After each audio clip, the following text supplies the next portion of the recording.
Assalamualaikum warahmatullahi wabarakatuh. Di sini saya akan menjelaskan tentang parameter hidrologi dan hidrogeologi. Ini merupakan materi minggu kedua yang dijelaskan pada mata kuliah hidrogeologi. Tapi sebelum kita masuk ke parameter hidrologi dan hidrogeologi, kita harus tahu apa itu hidrologi dan hidrogeologi. Hidrologi adalah ilmu yang mempelajari tentang pergerakan distribusi dan kualitas air di bumi, di mana hidrologi ini mencakup siklus hidrologi atau siklus air di atmosfer, permukaan bumi dan bawah tanah.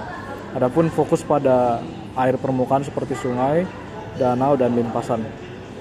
Sedangkan hidrogeologi itu adalah cabang khusus yang dari hidrologi yang berfokus pada air bawah tanah, di mana hidrogeologi sendiri mempelajari distribusi dan pergerakan air dalam tanah dan batuan, meneliti interaksi antara air bawah tanah dengan lingkungan geologi, dan mencakup topik seperti akuifer, sumur, dan kontaminasi air tanah. Adapun parameter hidrologi, yaitu yang pertama curah hujan, di mana curah hujan ini diukur dalam milimeter atau mm. Yang kedua, mempengaruhi ketersediaan air permukaan dan air tanah. Yang kedua yaitu evapotranspirasi, di mana ini merupakan gabungan proses evaporasi atau penguapan dari permukaan dan transpirasi, di mana ini juga dipengaruhi oleh suhu, kelembapan, kecepatan angin, dan radiasi matahari. Dan yang ketiga yaitu limpasan permukaan, di mana limpasan permukaan itu yaitu air yang mengalir di permukaan tanah setelah hujan. Dan yang selanjutnya yaitu infiltrasi, di mana infiltrasi ini merupakan proses masuknya air ke dalam tanah.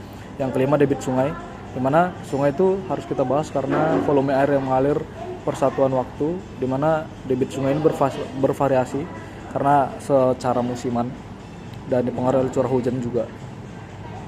Nah, setelah dari situ kita mengetahui juga apa yang menjadi parameter hidrogeologi, di mana parameter hidrogeologi itu yang pertama porositas, di mana porositas ini merupakan rasio volume pori terhadap volume total batuan atau tanah. Yang kedua, menentukan kapasitas penyimpanan air dalam akuifer, di mana ini dibedakan menjadi porositas total dan porositas efektif.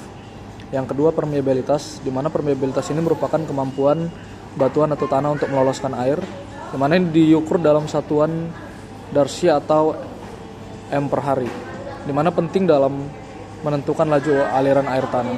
Yang ketiga, konduktivitas hidrolik, di mana kecepatan air mengalir melalui media berpori.